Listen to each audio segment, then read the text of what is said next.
Okay, so I had a different experience than a lot of freshmen in high school have.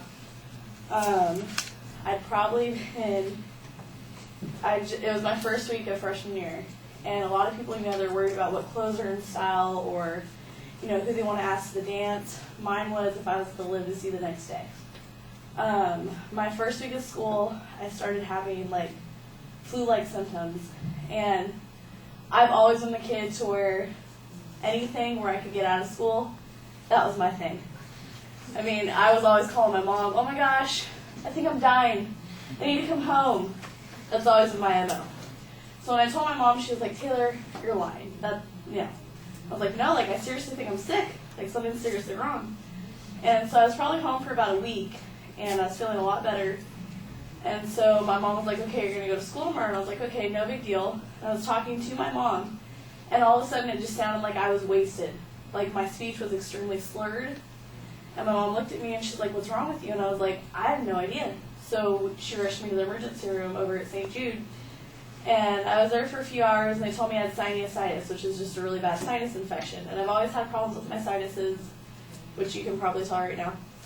And so we were like, okay, whatever, makes sense. They put me on medication for that for 10 days.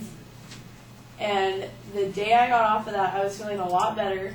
I woke up at 1 o'clock in the morning with an excruciating headache. And I've always had an extremely high pain tolerance. And this was just one of the worst things. Not one of the worst things I've ever had to go through. And I was begging my mom, please, please, please, I don't want to go back to the emergency room. Just let me see if I can get it out. I've always been tough. Just let me get through it. So 7 a.m. rolled around, and I was still in so much pain that my mom was like, Taylor, I'm taking you. You don't have a choice.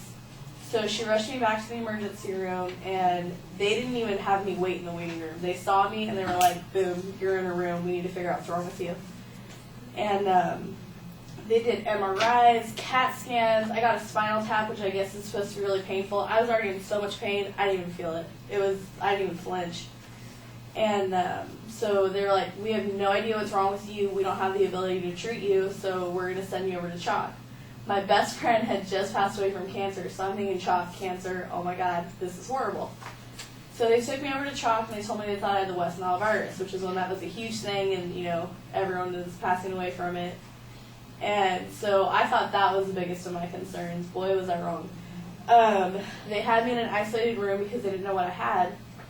And come to find out, I had encephalitis, which is a brain infection, so your brain's swelling, which is why my head hurt so bad, because my brain was about to pop. And you get that from mycoplasma, which is, it's not a bacteria or a virus, so it has no cell wall, so it just keeps going until it kills whatever it's in. So long story short, I was in ICU for a week. I went into a self-induced coma because my body was trying to fix itself. I had a seizure my second day in there. I had a hole drilled in my head because they were trying to monitor my brain fluids. I was in there for a week.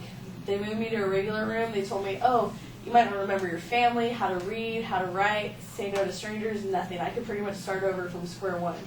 They told me they thought I was going to be in the hospital for 8 months. I made it out of that hellhole in 2 weeks. Because I was not staying there for no damn 8 months. So I made it out of there, and pretty much I had to learn how to walk again. I couldn't even feed myself. My dad told me to try and feed myself. I stabbed myself up here with a fork because I had no idea where my mouth was. I thought I had to pee every 5 minutes, and I'm dead weight. And of course, right when my dad left, I told my mom, I think I have to pee. She was like, Taylor, are you kidding me? I was like, no, I'm serious. So, the whole time though, me and my mom were laughing, we were having a good time. I know that sounds so weird, but we were. And I have no remaining symptoms from it. I had no memory loss. The only thing is my eyes and ears are a little bit more sensitive, but that's it. So I live my life by the quote, struggles make you stronger, because in my eyes, I'm living proof of that. And all it did was make me stronger, and I'm still getting through day by day, and I'm here and doing what I want to do in life, and that's it. That's my story.